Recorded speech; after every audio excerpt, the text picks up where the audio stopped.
ខ្ញុំសូមជំរាបជូនថាសកម្មភាពយុតិធម៌កន្លងមកនេះគឺមានច្រើនបាទទាំងការឈូសឆាយទាំងការរីបន្លាលួសទាំងការសាងសង់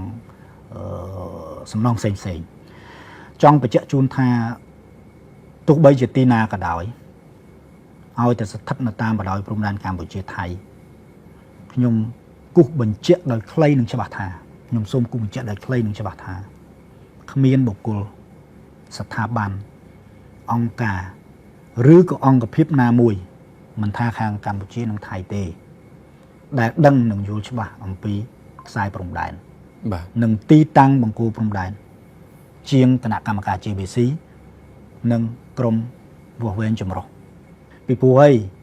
មានតែគណៈកម្មការ JBC ហើយនិងក្រមវាស់វែងចម្រុះនោះទេឬក៏ក្រមបច្ចេកទេសនោះទេដែលមានឯកសារនិងផែនទីដែលបន្សល់ទុកដោយគណៈកម្មការកំណត់ព្រំដែននិងចិនសៀមហើយបានធ្វើការសិក្សាយ៉ាងលម្អិតទៅលើឯកសារនិងផែនទីទាំងអស់នោះតាមលក្ខណៈបច្ចេកទេសនិងតាមផ្លូវច្បាប់ទោះបីជាកន្លងមកយើងឃើញថាមានទីតាំងមួយចំនួនយើងឯកភាពគ្នាទីតាំងមួយចំនួនក៏យើងមិនទាន់ឯកភាពគ្នាអាហ្នឹងគឺដោយសារតែភាគីទាំងពីរមានចំហផ្សេងនេះទេបាទខ្ញុំសូមសរុបមកវិញថាមានតែគណៈកម្មការ JBC មានតែក្រមចម្រុះក្រមវាស់វែងចម្រុះនៃភាគីទាំងពីរប៉ុណ្ណោះទើបមានសមត្ថកិច្ច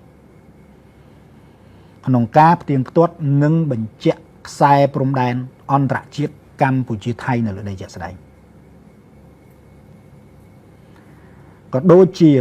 ទីតាំងបកគោលព្រំដែនពិតប្រាកដកាលពីសម័យប្រាំងខ្ញុំសូមសរុបរួមមកវិញថាមានតែគណៈកម្មការ JBC មានតែក្រមវាស់វែងចម្រុះនៃភាគីទាំងពីរប៉ុណ្ណោះទើបមានសមត្ថកិច្ចក្នុងការផ្ទៀងផ្ទាត់និងបញ្ជាក់ច្បាស់ពីខ្សែបន្ទាត់ព្រំដែនអន្តរជាតិកម្ពុជាថៃនិងទីតាំងបង្គោលព្រំដែនពិតប្រាកដសម័យបារាំងនៅលើដីជាក់ស្ដែងឲ្យត្រឹមត្រូវតាមឯកសារក៏ដូចជាផែនទីដែលបន្សល់ទុកដោយគណៈកម្មការកំណត់ព្រំដែនឥណ្ឌូចិនសៀមក្នុងន័យនេះគ្មានបុគ្គលណាមួយគ្មានកងកម្លាំងប្រដាប់អាវុធថៃឬអាជ្ញាធរថៃណាមួយអាចមកចង្អុលបង្ហាញថាខ្សែព្រំដែនត្រូវនៅកន្លែងនេះថាបង្គោលព្រំដែនត្រូវនៅកន្លែងនោះហើយចូលមកធ្វើសកម្មភាពស្រេចតែអំពើចិត្តដោយឯកតោភាគីនោះទេដែលទង្វើទាំងនេះគឺមិនត្រឹមត្រូវតាមផ្លូវច្បាប់នោះឡើយសូមបញ្ជាក់ថាទង្វើនិងសកម្មភាពទាំងឡាយកន្លងមកក៏ដូចជាពេលបច្ចុប្បន្នរបស់ភាគីថៃជាពិសេសកងកម្លាំងប្រដាប់អាវុធថៃដែលចូលមកកាន់កាប់ទឹកដីកម្ពុជាដោយខុសច្បាប់ក៏ដូចជាធ្វើសកម្មភាពបំពានផ្សេងៗនៅតាមបណ្ដោយព្រំដែនកម្ពុជាថៃគឺជាទង្វើខុសច្បាប់អន្តរជាតិរំលោភលើកិច្ចព្រមព្រៀងដែលភាគីទាំងពីរបានឯកភាពគ្នាកន្លងមករំលោភទៅលើកំណត់ហេតុកិច្ចប្រជុំរបស់ JBC រំលោភលើសមត្ថកិច្ចរបស់ JBC ហើយក៏បំផ្លាញនៅសមិទ្ធផលរបស់ JBC ផងដែរដូច្នេះអ្វីដែលជាមធ្យោបាយល្អបំផុតនឹងបញ្ជានៅបញ្ហាទាំងនេះបន្តក្នុងនាមជាអ្នកបច្ចេកទេសខ្ញុំសង្ឃឹមថាគណៈកម្មការ JBC ភាគីថៃនិងសហការបញ្ជូនក្រុមវាស់វែងចម្រុះ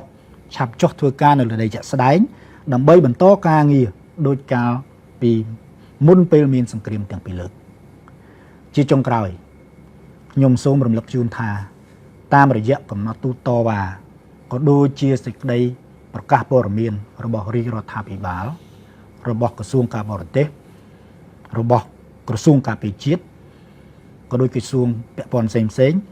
ក៏ដូចជាគណៈកម្មការ JBC កម្ពុជាគឺកម្ពុជាប្រកាន់ជំហរដាច់ខាតមិនទទួលស្គាល់ការកែប្រែខ្សែព្រំដែនណាមួយដែលកើតចេញពីការប្រើកម្លាំងបាទឬកើតចេញពីការគូសផែនទីដោយឯកតោភាគីនោះទេទាំងពេលកន្លងមកបច្ចុប្បន្ននិងអនាគត